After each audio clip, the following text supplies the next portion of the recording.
দেখো ভাই, এই মেয়েটা দেখে তোমার মনে হইতে পারে মেয়েটা মাথায় ঘুমটা দিচ্ছে, তাই এখন তোমার কাছে মনে হইতে পারে যে না মেয়েটা খুব ভদ্র ফ্যামিলির মেয়ে, মেয়েটা খুব সুশীল। কিন্তু ভাই সত্যি কথা, এই মেয়েটা টিকটকে রিয়েল কাজকর্ম দেখলে তুমি একদম হাইগা দিবা।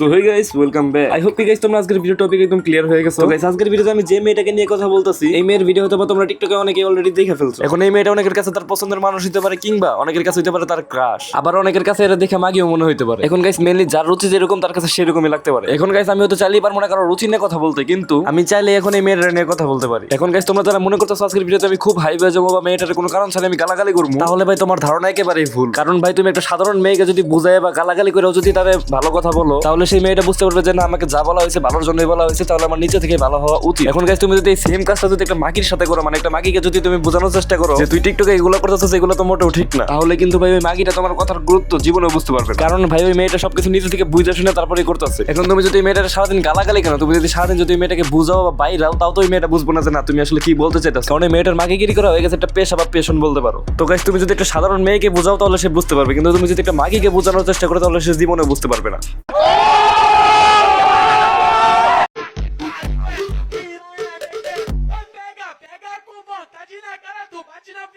গাইস তোমরা হয়তো দিনে মেয়েটার এই পেন্টিওয়ালা ভিডিওটা অলরেডি দেখে ফেলছো সবাই। এখন দেখো এই মাথাটা যেমন ভাবে ভিডিও মানে যে পোলা প্যান্ট হ্যান্ডেল না মেরে যাইবো কই। মানে কিছু কিছু ভিডিওতে দেখা যাচ্ছে শাড়ি পরে নাচতেছে, কিছু কিছু ভিডিওতে আবার প্যান্টি বের করে নাচতেছে, কিছু কিছু ভিডিওতে আবার গেঞ্জি পরে নাচতেছে। এখন আবার কিছু 9 সালকা বাচ্চা বলবো এসে আমাকে বলবো যে ভাই নাচা তো একটা আর্ট। এখন ভাই নাচা যদি একটা আর্ট হইতো তাহলে মনে করো বাংলাদেশে যতগুলো প্রতিটা আছে সবগুলো এক একটা আর্টিস্ট। মানে ভাই এই দেশের নাচানাচির নামে এক প্রকার প্রস্টিটিউশনের একটা লাই দেওয়া হইতেছে। আর ভাই আমি এটা বুঝি না যে এদের বাপ মা কি আসলে এদের ভিডিও দেখে না। মানে এদের ভিডিওগুলোতে দেখবো যারা রুমের ভিতরে ওপেনলি নাচানাচি করতেছে।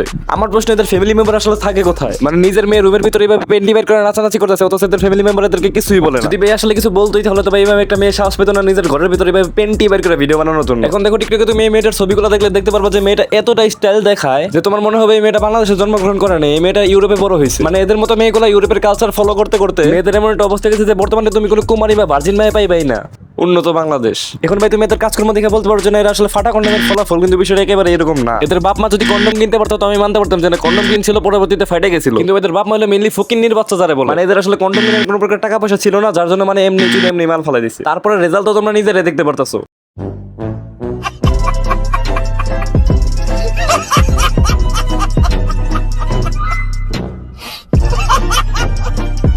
তাও ভাই এর বাপ মায়ের জন্ম দিছে এইটুকু মানা গেল, কিন্তু জন্ম দেওয়া মেয়েটার সঠিক শিক্ষা দিতে পারে না। এখন ভাই সঠিক শিক্ষা যদি দিতে পারতো তাহলে তো তার মেয়ে আর টিকটকে হিসেবে মাগিদের মতো নাচানাচি করতো না। যাই হোক গাইস, দিন শেষে আবেগ আর ইমোশন সবারই আছে। যেমন আমাদের এই আপুটা টিকটকে দুধ আর পেন্টি দেখাইলেও এই আপুটারও কিন্তু ভিতরে ভিতরে অনেক কষ্ট আছে। তো গাইস চলো আপুটার কষ্টের ভিডিওটাই দেখা যাক। ফার্স্ট টাইম করলে যা হয় আর কি, মনে হয় একটু বেশি ব্যথা পাইছে।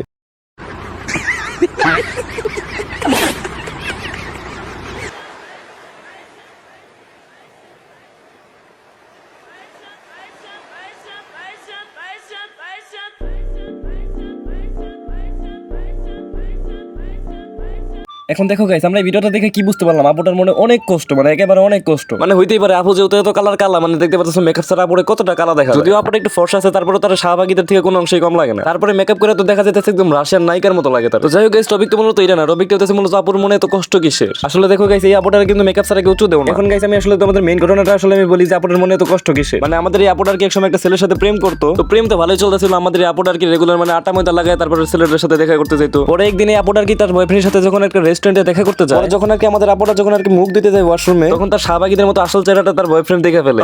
আর গাইস এর মধ্যে আমাদের আপুটার রিলেশনটা ব্রেকআপ হয়ে যায়। আর তারপর গাইস আমাদের আপুটা টিকটক অ্যাকাউন্ট খুলে এইভাবে মাগিদের মতো নাচানাচি করে গাইস। তারপরে গাইস সে কিছু গ্রামের সাথে তোমার অডিয়েন্স কামিয়ে তার এক্স বয়ফ্রেন্ডকে দেখিয়ে দেয় যে দেখো আমি কত বড় বাল ছিতে পেরেছি। পরে গাইস তার বয়ফ্রেন্ড তাকে ডিরেক্ট বলে দেয় আগে ছিলি শাহবাগী এখন এলি খানকি মাগি।